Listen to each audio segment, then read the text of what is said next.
The FBI is investigating after suspicious letters, some containing fentanyl, were sent to election offices. And history is made in the operating room when a man receives the world's first whole eye transplant. The morning rundown starts now. From the Straight Arrow News Studio, bringing the stories that matter to you from across the United States and around the world. This is the Morning Rundown. Today is Friday, November 10th. Thank you for joining us. I'm Kara Rucker. Federal officials are investigating after several suspicious letters, some containing the opioid fentanyl, were sent to election offices in at least 5 states this week. The letters caused a delay in the counting of ballots in some races. The FBI and the U.S. Postal Inspection Service said more than a dozen letters were sent to offices in California, Georgia, Nevada, Oregon, and Washington. Officials said at least 4 of the letters contained fentanyl. A law enforcement official telling CNN investigators are treating all the letters as being connected as of now. Georgia's Secretary of State Brad Raffensperger, who lost his son to a fentanyl overdose 5 years ago, said Fulton County, which includes Atlanta, was one of the locations that was targeted. He called this an act of domestic terrorism. A White House spokeswoman said the Biden administration was aware of the FBI's investigation, adding they are, quote, grateful for the election and poll workers who served this week to ensure the security of our democratic process. U.S. forces were the target of 3 attacks in Iraq on Thursday, U.S. military sources tell Reuters. The news agency calling it the most widespread single day of strikes on U.S. assets since the Israel-Hamas conflict started. No casualties were reported in those attacks. Another U.S. official confirmed there have been 4 attacks against U.S. troops in Iraq and Syria in a 24-hour period. 3 U.S. troops suffered minor injuries. In one incident, military officials say a U.S.-led coalition convoy was targeted by an IED. In another, a one-way drone launched against U.S. and coalition forces in an airbase near Baghdad was shot down.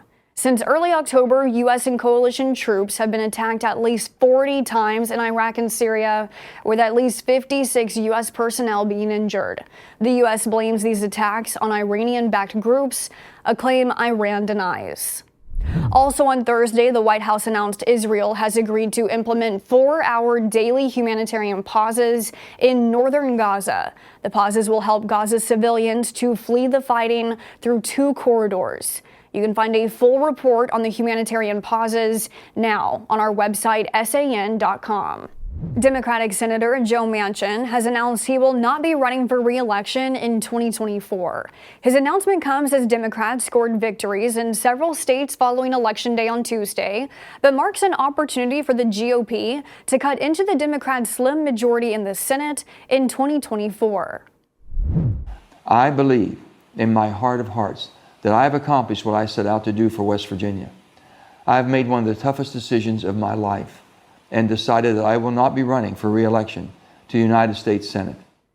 West Virginia is a state that would vote blue reliably but has flipped red in recent years. The coal country state was one of former President Donald Trump's most loyal, and Manchin has been the only Democrat to be elected to statewide office there in recent years. Manchin's announcement also indicates his political career may not be over. In recent months, he has hinted at a potential 2024 presidential bid running as an independent, but the senator has not announced anything official.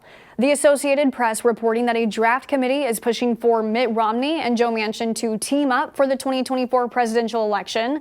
Romney recently announced he's stepping away from the Senate, citing his age.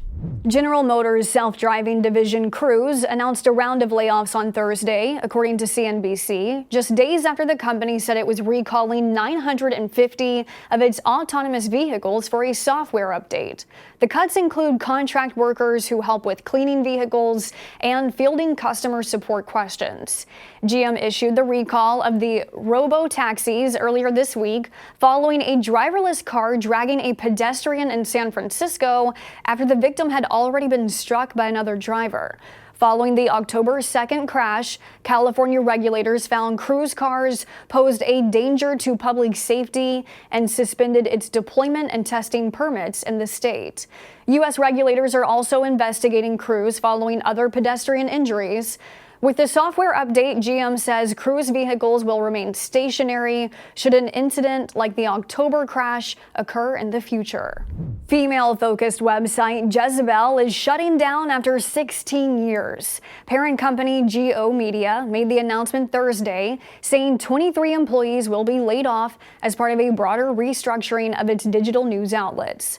In a memo to staff, GO's media CEO said he made the difficult decision after failing to find a buyer for Jezebel. The company, which also owns sites like Gizmodo and Deadspin, laid off 13 employees back in June. This is the latest cuts being made across the media industry amid a weak advertising environment. Vice Media announced Thursday it is shutting down several shows and laying off dozens of its staffers. Finally this morning, we want you to meet a man named Aaron James, the recipient of the world's first whole eye transplant. James was injured in a 2021 accident involving high-voltage power lines, which destroyed most of his face and his left eye. He also lost his left arm. After multiple reconstructive surgeries, he underwent the 21-hour historic eye and face transplant in May. On Thursday, surgeons at NYU announced James is recovering well, though it's too early to tell if he'll ever be able to see out of the donated eye.